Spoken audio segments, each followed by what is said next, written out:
Gagala na po ang Kalalabs family.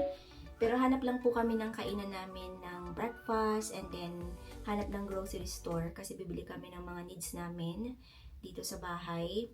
And then, ano pa ba? Pasyal-pasyal ng slide. So, yung outfit natin today is very simple. Nag-short ako kasi talaga naman, hindi pwede ang jeans. Mainit. Buti na lang, 3 yung short ko na ganito. Ito, nabili ko to sa TikTok. Itong shirt na to. And then yung top ko, of course, Uniqlo. And then yung sleeveless ko, Uniqlo din. And meron akong ganitong, sa mga nagtatanong, nabili ko lang din sa Platinum Mall. Black at saka gray din yata yun. So, 3 na yung ganito ko. Kasi binibigay ko to kay Nicole, ayaw niya. So, ako na nagsuot. Mas gusto niya yung yung maong kaysa yung ganito. And bet ko yung mga ganito kasi yung maong kasi parang hindi ko bet isuot. So, ayan yung ating pa-outfit today. And nakasombrero lang din ako para, makover yung face natin kasi sobrang init dito sa Vietnam. Iba yung init dito. Grabe, para kang dumadaan sa yung blow dry, alam mo yun. So, kailangan natin mag-SPF. So, hindi na ako naglagay ng makeup ko. Lip tint lang at saka eyebrows of course and then SPF na Centella. So, ayun lang. Hindi na ako nagpa-foundation kasi lalagkit lang din naman yung face la natin, di ba? So, it's better na, simple. Simple is better. Anyway, okay. Let's go. Are we ready? Love? Love? Saan yung mga kasama ko? Ay, naku po. And I think, hindi ko kailangan bumili ng laundry soap kasi meron din sila dito. But, I need to buy Downy kasi hindi ako pwedeng maglaban ng ng walang Downy. Kailangan may Downy. Yan yung namin, laundry bag namin. May mas malaki pa dito. Ito lang yung nabitbit ko. Lagayan ito ng sandal. Are we going now? Let's go. Put it there. And by the way pala, everyday nilang lilinisin. Everyday yata. Depende kasi meron silang holiday. Kaya hindi ko alam kung everyday nila lilinisin tong bahay. Let's go. I heard they don't do dishes at this one though. Oh, they don't. It's okay. They It's said they easy. do everything except for dishes. Yeah. Yes. We can do that. Oh my god. That's very simple. Very easy. I know. Did you tell them about my labubu? Yeah, I told them last night. Give me your labubu. Isn't it amazing how Naa-addict si Papa din sa labubu. I couldn't stop talking about labubu. We end up at a labubu restaurant. Yeah, yung labubu ni Nicole. Hindi naman ito yung original, sabi ko sa kanya. It's Ito yung original. parang, no, it's not, Beb. Ito yung parang giveaway labubu lang. Di ba mahal yung mga ganito mga kalalabs? Yung original nito mga to. Yung labubu. Ewan, bakit? Ewan, di ko siya bet. May story kasi to, napanood ko siya sa TikTok. And then, nung napapanood ko na yung mga iba't ibang haka-haka about labubu. Sabi ko, ayaw na labubu. Ay, nako po, kung ano-ano na lang, no. Kung ano-ano na lang yung mga nakikita natin sa social media. Fake news, mga ganyan. Oh my gosh. Okay. Magsapatos lang and we will go, mga kalalabs, para, makaalis na tayo. Umiinit na, anong oras na, oh. Ay, alas 10 na pala. Oh my gosh. Let's explore Ho Chi Minh. Ang ganda ng mga nila dito, mga kalalabs. Yung mga tao nakaupo lang sa harap ng coffee shop. Ayan sila, oh. So, they have a lot of coffee shop here. Beb, they have Cafe Amazon as well. Wow. Ang ganda lang. Hindi siya masyadong mainit ngayon. Slight lang.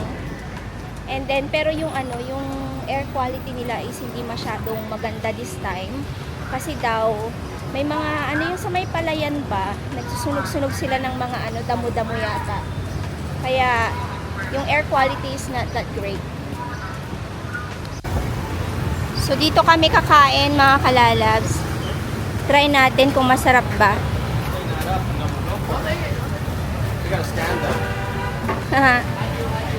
Kain, mga kalalabs.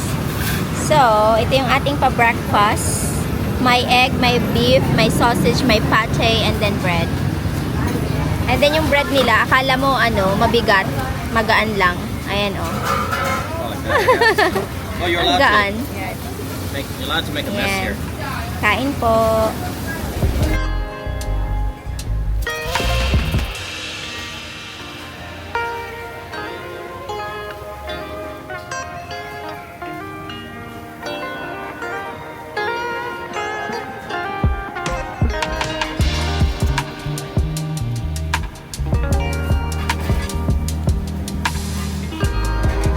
Tapos na kami nag-breakfast mga kalalabs.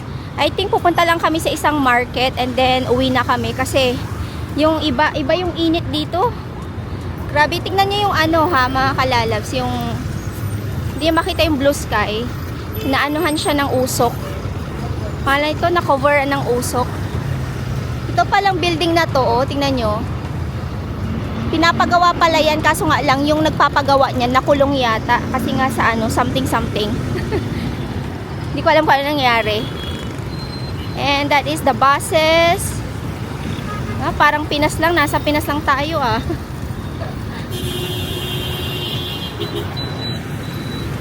Yan pala yung isang market dito. Diyan kayo magsha-shopping ng mga pasalubong. Pero hindi tayo pupunta dyan. Ang tawag yata dyan is Bentang. Ayan, Bentang Market. Let's go! Nakabalik na kami dito sa hotel mga kalalabs. Maliligo ako kasi kinakati talaga yung katawan ko. And alam nyo ba may nangyari sa dito po? Pakita ko sa inyo Excuse me po, no. Ayan parang nag-rashes siya na ewan. Kita nyo ba yan? Ayan itong area na to. Nangitim, tapos ang kati-kati. Sobrang kati. Grabe, hindi ko alam kung ano nangyari. Dito sa isa, nag-uumpisa pa lang. Pero yung dito sa isa, talagang na siya Kita nyo ba yan? Oh my God. Ito ang nangyayari sa akin sa tuwing umuwi kami dito sa Asia. Sa Pinas nangyari din sa akin to. And then sa Thailand naman, nag-start to sa Thailand. Last time na punta kami ni Papa Dip sa Thailand, yung sa hita ko naman na sobrang talagang ang hapde. Kasi nagrarab yung skin, diba? Dahil sa init, nagrarab siya. And then I think yung hita ko din kasi is medyo lumalaki siya dahil kain pa more. Ayan, so hindi ko alam. If ever na napanood nyo tong vlog na to, let me know at the comment section ano ba yung nilalagay nyo pag may mga ganito kayo. So baka pumunta kami ng clinic at ipacheck ito kasi sobrang kati niya talaga. Like, ang hapdi-hapdi. So habang naglalakad kami kanina at sobrang init, yung pawis, pag umaano dito sa rashes, nagaano siya talaga, ang hapdi-hapdi niya. Hindi ko na nga alam kung anong gagawin ko. Ang kati-kati na mahapdi. And meron ako nabili na cream, pangpawala ng kate. Pero habang nilalagay mo yung cream kasi, habang tumatagal, mas kumakati siya ng bongga kasi nga, pangalan nito, siguro dahil liquidy or creamy or anong pangalan, hindi ko alam kung ano tong pinagsabi ko. Para siya kasing lotion kailangan pakita ko sa inyo. Oh my God, tulungan nyo naman ako mga Canadans. Grabe, I don't know what to do. Nasaan yung cream ko? May nabili akong cream Ayan. Hindi na yata talaga sanay yung katawan ko sa sa mainit na lugar. Hinahanap ko pa yung isa na ko ito lang dun yata sa room ni Nicole. Kailan ko na tayo sa room ni Nicolette. It didn't work, love? They're coming. Okay. Pinapaayos namin yung TV kasi wala silang YouTube, wala silang Netflix, and then yun yung pinaka-importante pa naman sa amin. Pag hindi naman lagi kaming nasa labas, no, syempre kailangan din namin ng entertainment. And yung TV is only news, yung mapapanood mo. So, kailangan namin ng Nek, nasaan yung isa kong ito. Ayun lang. Gusto ko din tong bathroom ni Nicole. And then, mag-organize din pala ako ng pasensya na kayo dito, no. Hindi ko masyadong pinapakita yan. Medyo, tingnan nyo, ang laki-laki. Sorry naman, but nothing we can do. We can do something, kaya nga ako mag-workout din. Ayan, ito. Ayan, Pretty Heat. Hugasan ko lang saglit yung aking area dito bago ko siya lagyan. Ay, maligo muna ako bago ako maglagay niyan. Kasi kailangan ko talaga mga kalalabs. Grabe, hindi kayo rebels. Hindi ko careables ang nangyayari sa aking mga kabalat-balatan. Ito pala yung SPF ni Papa dito. Organize ko yung mga dapat i-organize dito sa ano namin. Place namin. Para, ba't ko ba ito nilalagay dito? Dapat doon lang sa kabila. Doon na lang sa kabila. Para ba maging like feel at home tayo. Kasi matagal tayo mag-stay dito. So, kailangan maayos yung mga bagay-bagay na parang kagaya doon sa bahay. Kailangan ko mag-organize. Okay, I think magsha-shower. Hindi pa kami nakapunta sa mga kalalab sa grocery store. Kasi sobrang init, di kaya ng power. Kahit nga si Papa, di bang hilig-hilig maglakad-lakad niyan sa labas hindi niya kinakaya dahil iba yung init dito kaysa sa Thailand. Tsaka mausok pa. Okay. Shower time for me. So I can put powder sa aking kilikilits. Comment down below mga kalalabs, no? Baka may alam kayo na pwede kong ilagay. Kasi hindi ko na kaya talaga to. Sobrang katibi.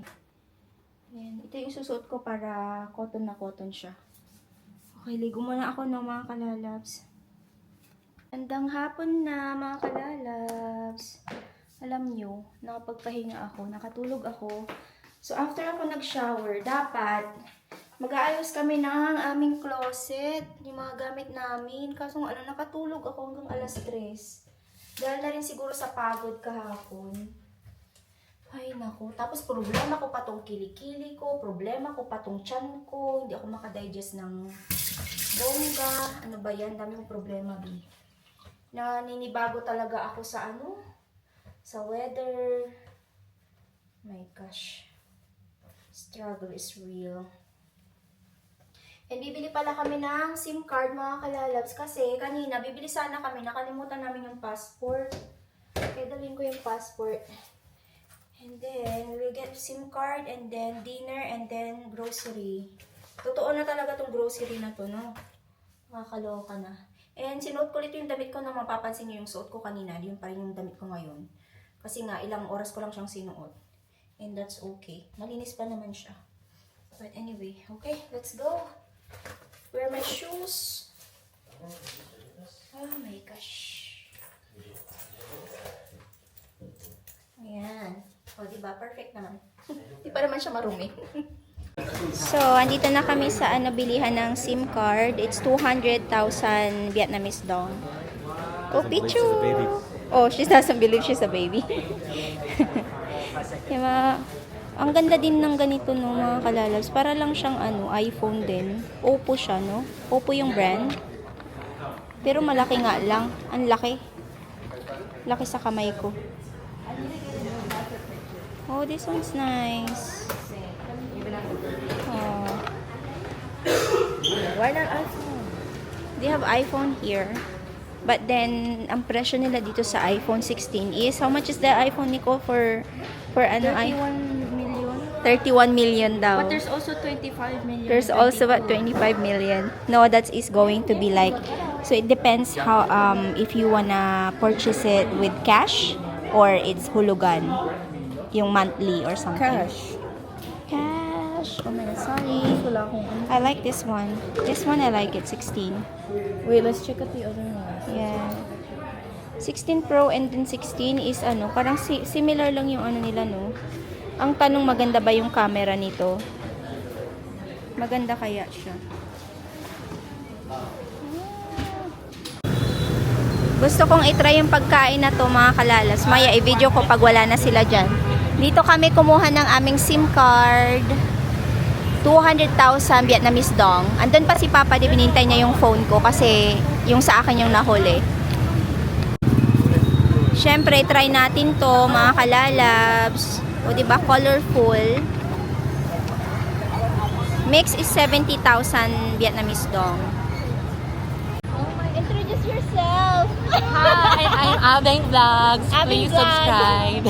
Lagay ko yung link niya sa description below. Oh my God. Okay, let's do that. Yung sa'yo nga, video yan, video. Ang video ko din. Oh my gosh, I'm so happy. Alam mo, pinag-prepare ko talaga. Na makita mo ako. Sabi ko, oh my God, Ate Faye. Kapigan tayo man. Walang na nga, aday lahat.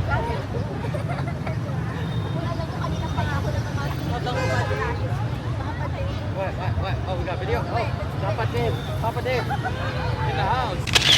Nandito naman kami sa grocery store, mga kalalabs. Mamaya kami kakain after kami mag-grocery.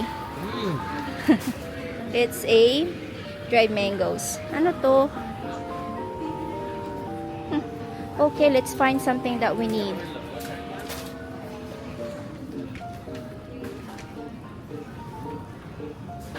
Kailangan natin ng mga pagkain na makakain natin. Yung parang, uy, ang laki naman yan, oh. Ang laki naman ng nila. Noodles nila dito.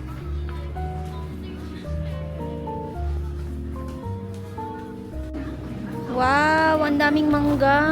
Careful, the apple seller. She'll get you. Wow. What? She'll get you. The apple seller. Why? Just go look at them and they'll be like, yo, you want to buy? Oh, look at that. Oh, I thought that's mango. That's, oh my God, that's a big mango. Holy cow. Masarap yung mangga nila. Na-try ko na kanina. Got big mangoes myself. Let's find something that we're looking for, Beb. Makulit ka. Let's find something that we need. Okay, eggs. Kailangan namin ng eggs. Etlog. So, we need etlog. Bahay na kami, mga kalalabs. So, ida-drop off lang namin tong grocery namin and then lalabas ulit kasi hindi pa kami kumakain. So, i-haul ko lang saglit yung aking mga napamili sa grocery store.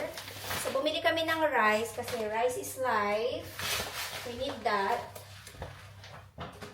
Tapos, bumili ulit kami ng tinapay. Ito yung sa, yung parang binili ko kagabi. Pero different naman ng mga tinapay. Ewan ko dito sa dalawang to. Like, gusto nila ng tinapay sa bread talk. Bumili kami. Nalagay ko lang dito sa Actually, meron pa akong tinapay dito. Ang bibilihin ko sana is yung toasted bread. Kasi bumili ako ng butter. Ito yung nabili ko pa kagabi. Yung dalawa, kinain na nila yung tinapay dito na nabili ko. Kaya bumili ulit kami ng bago. So, itabi ko lang dito yan. And then, ito yung nabili natin sa daan kanina. Kailan pakita ko sa inyo. Ay, meron siyang. Sarap.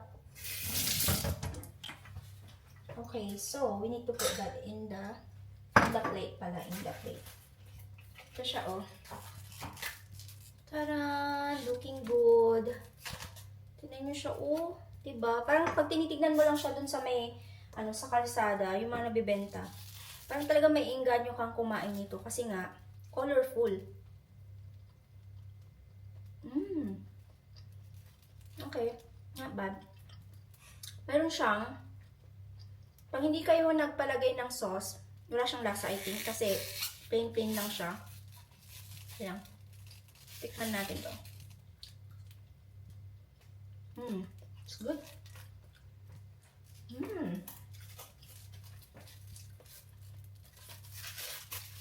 More carb. Carb pa more. Sabi ko yun. Tapos, basura natin dito. Nalagkit yung kamay ko.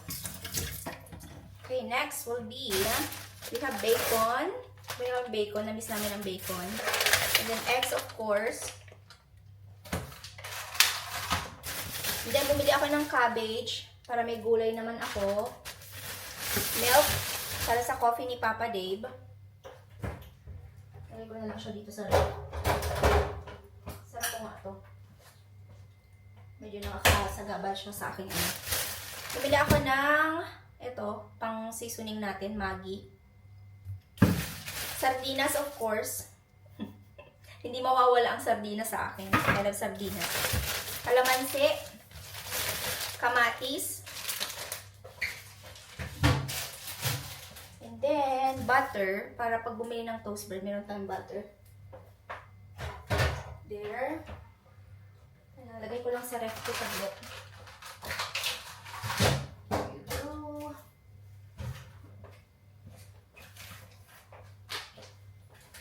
Ayan. Tapos, dito sa isang bag naman, bili tayo ng chips. Hindi tayo masyadong healthy for today's video. Pero that's okay. Hindi naman siya lagi. Ayan, chips. And then we have, tingnan niyo itong garlic nila dito, ang liliit. Sabi ko kay Papa Dib, napaka-organic kasi maliliit siya. Diba yung sa Canada ang lalaki? Pero ito, tingnan niyo, ang liliit lang. Sabi ni Papa Dib kasi, bili ka ng garlic kasi bumili tayo ng rice. Gusto niya daw ng fried rice sa breakfast. And we have snack na naman ni Nicole. Bumili kami ng mouthwash. Siyempre, gusto ko matry yung mga noodles nila dito. So, ito yung binili ko. And then, itong isa. Ayan. Try natin yan. And then, bumili din si Papa Dib ng mee goreng. Kasi gusto niya daw ng mee goreng with egg. Olive oil, of course, ito yung ginagamit natin pang pang prito ng ating itlog. Nescafe. Kasi, wala tayo espresso machine. Ito na lang binili namin. Napapayag ko na rin si Papa Dib na ito na lang kasi mas mura siya. Huwag kang maarte, sabi ko. Kape din yan. And toothpaste. Sensodyne toothpaste. Alam nyo yung ngipin ko nagdidilaw-dilaw na siya ng bonggang-bongga dahil sa kape. Kaya sabi ko, for now on, 1 coffee a day lang ako. Huwag na masyadong sobrang kape. Bawasan ang coffee. Ayan, Sensodyne toothpaste. And we have salt. So, napakaraming salt. So, meron tayong lagayan dito ng ating mga grocery. Dito ko na lang siya ilalagay. So, ayan lang yung nabili natin. And this cost us 1 million.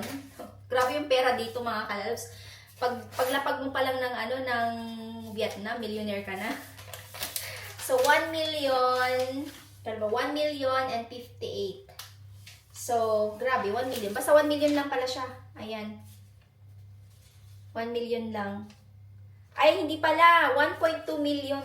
Malanghiya naman tong, resibo na to. 1.2 million yung nabayaran natin.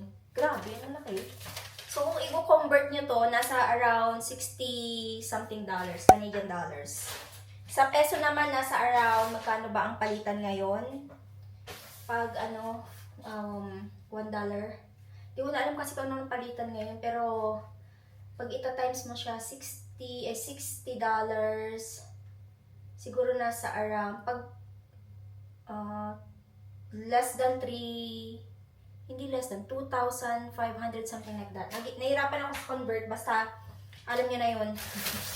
convert na lang natin, lagay ko siya dito para malaman niyo din yung expenses natin. So, yan yung ating first grocery here in Vietnam, our day 1. Grocery shopping. Yung SIM card pala, mga kalalabs, nabanggit ko kanina, di ba, dati kasi sa airport kasi pag buli kayo ng SIM card, nasa 350,000 Vietnamese dong. Pero pag dito kayo bumili sa mismong city, 200,000 Vietnamese dong lang siya. So, mas mura, kaya much better na dito na lang kayo bumili sa city kaysa sa airport. Kasi save ko yung mga plastic kasi baka mamaya yung mga basura natin save ko lang sa bit. Tsaka kung maglalabas ba tapos pag mag-grocery ulit, gamitin na lang ko kasi kasi kuha ng plastic doon sa grocery store. So, ayan, i-put away ko lang yung mga napamili natin. And then, lalabas para kakain. Gutom na nga ako kasi yung last na, namin is yung breakfast. Masarap din naman yun, yung breakfast namin. May beef, tapos meron siyang itlog, sausage, and then pate, and then yung bread. Yung, tawag nyo dun sa baguette? Bread ba yun? Pero yung bread na yun is lang siya, airy siya, hindi siya yung mabigat, hindi siya kagaya ng mga binili kong bread. Talaga siya, magaan, hindi siya yung heavy sa tiyan. So, yun lang din naman yung kinain namin. And then, bumili lang din ako ng isang mangga kanina, hindi ko na naipakita sa inyo. But, yeah. So, ngayon, dinner time, gutom na as. So, organize ako dito mga pinamili ko. And then, mamaya, tayo ay mag-organize ng aming, lagay ko na lang dito to.